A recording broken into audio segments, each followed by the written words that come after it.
Hi guys, welcome sa bagong episode natin. For today's vlog, kakain nga po pala kami dito sa Tainan. Dito lang malapit sa Double Cheese Factory. Kapag sinearch nyo pala siya sa Google, wala na labas kasi nga hindi ko natanong kung ano pangalan ng street food nila. Pero kung makikita nyo, pag sinearch nyo ang Double Cheese Factory, sa direksyon, malapit lang siya sa may gilid. Tapos, yan. Tapos, sa harap lang nito yung kape. Guys, yan nga pala, yung sinerbi cheche is yung in-order namin na Imian noodles. So, sikat siya na noodles dito sa Taiwan. So, medyo nahirapan nga kami intindihan dyan si Cheche kasi ang hirap umorder nang hindi kami magkaintindihan. Hindi na nga namin naisip na mag-Google Translate nga dyan eh. Pero, at least naka-move on tayo sa pag-order. At yan nga, kakain na tayo guys. So, dyan nga tinikman ko yung pagkain, kung masarap nga ba. Bali yan, may chipay nga pala dyan. Hindi ko alam kung anong tawag pa dyan. Basta, alam ko chipay yan eh. Pero nung kinain ko yan, parang lasang pork. Hindi na, kain. Ikat mo na lang yung boses ko Guys, expert tayo kasi tayo, YouTuber, vlogger. Let's eat. 天亮时，我看着镜子里的双眼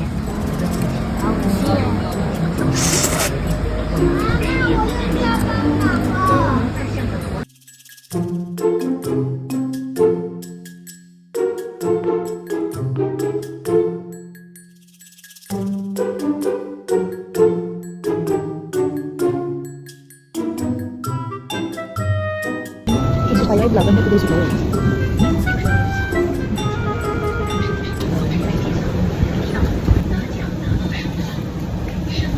Parang ang bobo mo.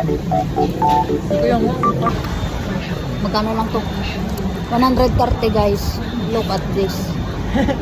Kesa nag-double cheese kami. Ito na lang kainain namin. Isang oras doon na higit. Ito rin naman kasi masarap eh. Explore eh. Diba?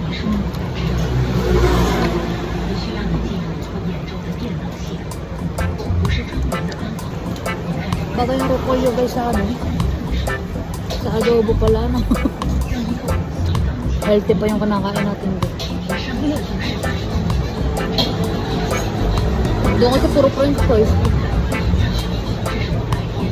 Okay na din. Okay ako dito, goods na goods lang.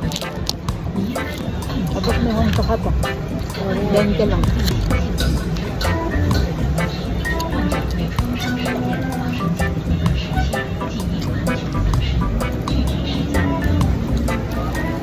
Kaya pala dinadayo ng mga bata yun. Diba?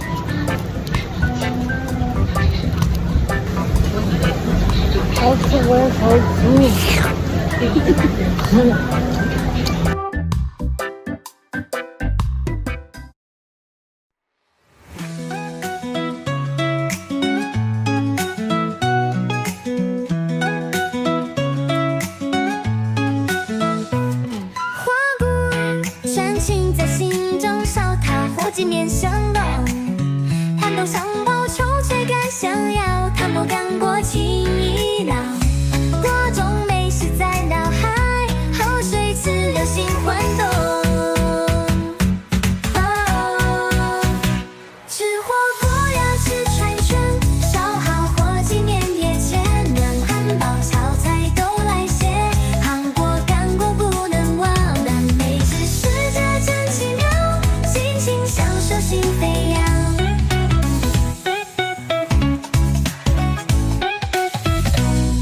想吃